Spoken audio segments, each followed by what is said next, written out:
getting out of your comfort zone, being resilient, and just allowing yourself to be honest is kind of the first step. And then guess what will happen? When you get honest, guess what's going to happen? The door is going to appear and you're going to have to take the action to walk through it because someone's going to come into your life to give you an opportunity to change it. And it might be really uncomfortable, but at the same time, that's your opportunity.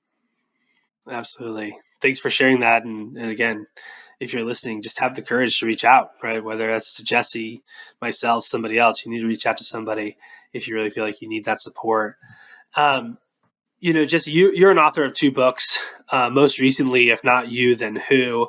And I believe the other one is How to Smash Your Comfort Zone Using Cold Showers. I'm curious, with if not you, then who? What's the primary sort of message there, and what were you looking to accomplish in authoring this book? It's no small feat to become an author. It's one of those dreams I have someday, but I haven't taken the time to do because I know it's hard, right? To really get your thoughts out there and to publish something for many reasons. But why take the time to write this book, and what were you really looking to accomplish, and what's the main message of this book? Yeah, so this book is, I do believe every person has a book inside of them. I do subscribe to that belief. And I had a book in me to write, and it was this book.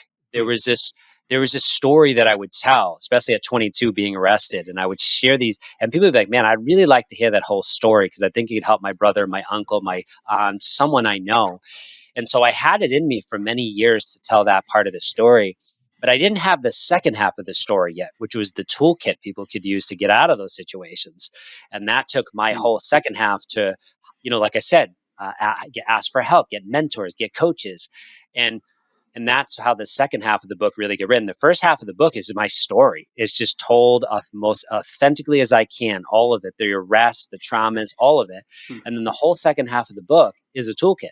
The whole second half, not one chapter, the whole second half is all these tools I learned from my mentors that were in the recovery space and not in the recovery space. A lot of the toolkit is for entrepreneurs. It's for people who are intrapreneurs. It's for anyone. And that's why when people read my book who are quote unquote don't have addiction, which I believe everyone does, they go, whoa, this really helped me. I was actually surprised. And I'm like, why were you surprised? And that's kind of like my dialogue. It's like, it's universal. This is universal. And the principles and the toolkit I have, many of it is universal. And so the book is really just the book I had in me to write. And then my friend, Dr. Danny Friedland, rest in peace. He came into my life at a moment right before he was diagnosed with terminal brain cancer. And he said to me, what can I do to help you? And I said, to be honest, I've been putting off a book for like 3 years. And he put me in contact with a close friend, Amanda Rooker, and her company. And I coached with her. We wrote it in 10 months. The pandemic hit. And I wrote the book in 10 months during COVID with this person for accountability. And I wrote the best possible book I could write at the time. And now who knows what the next one will be? It is definitely being written right now. But this book is like, if not you, then who? No one's coming to save you. It's you. You have to go out and open the door. You have to go out and ask for help. It's you. And so you have to be the one to come up with new solutions for the pandemic, for the epidemic of addiction, for all of it. It's you. And that's kind of the point of my book. And that's what I realized. I was waiting for others to like come and help people and solve the fentanyl crisis. And it's like, oh my God, no, it's literally me. Like I have to be entrepreneurial about this. And that's kind of the second half of the book is about that. That's amazing. And what a great message, right? If not you, then who? And no one's coming to save you.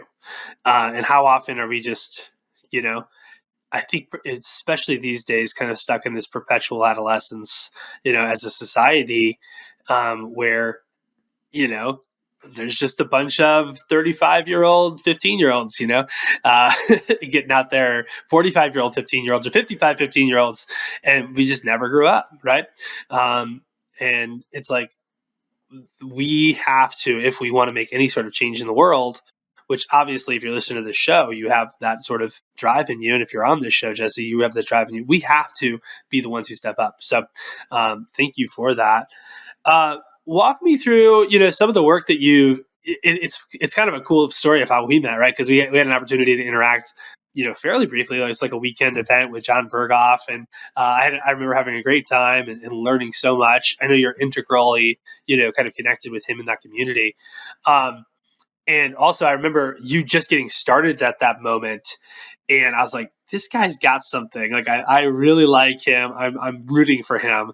And then to watch you over the last several years, take ideas and turn them into businesses, take ideas and turn them into success stories, has been really cool to watch. And also, I don't even know half the story. So, fill me in on like what are some of the successes that you've experienced? I know you work with eye care. I know you work with the state of Georgia.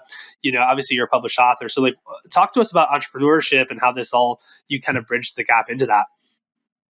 Yeah, so you definitely met me at a time in the early part of the journey where I had just Mhm. left my job and I was trying to figure things out. And you know, the name of my business is Entrepreneurs in Recovery. So Mm. like when people hear that word recovery, I think in the beginning they were kind of like, "Oh, I'm not in recovery." But now as they get to know me, they're like, "Oh, damn, I am in recovery. I'm in recovery from workaholism. I'm in recovery from just being stuck in perfectionism." And so that company name that I chose, it's becoming more fitting as time comes on. But Mm. when you met me, I was still trying to figure things out, and I was doing a lot of work directly at sober living homes and addiction treatment centers and mental health centers and drug courts, and that turned out to be fruitful because that laid a foundation with an audience that really was suffering, and if to be able to bring it to that audience first and then eventually get to businesses and whole systems, it was really, really fruitful to be able to meet Mm. and create psychological safety for all groups, whether it was someone just starting out or someone who is a C level exec or an entrepreneur. So that journey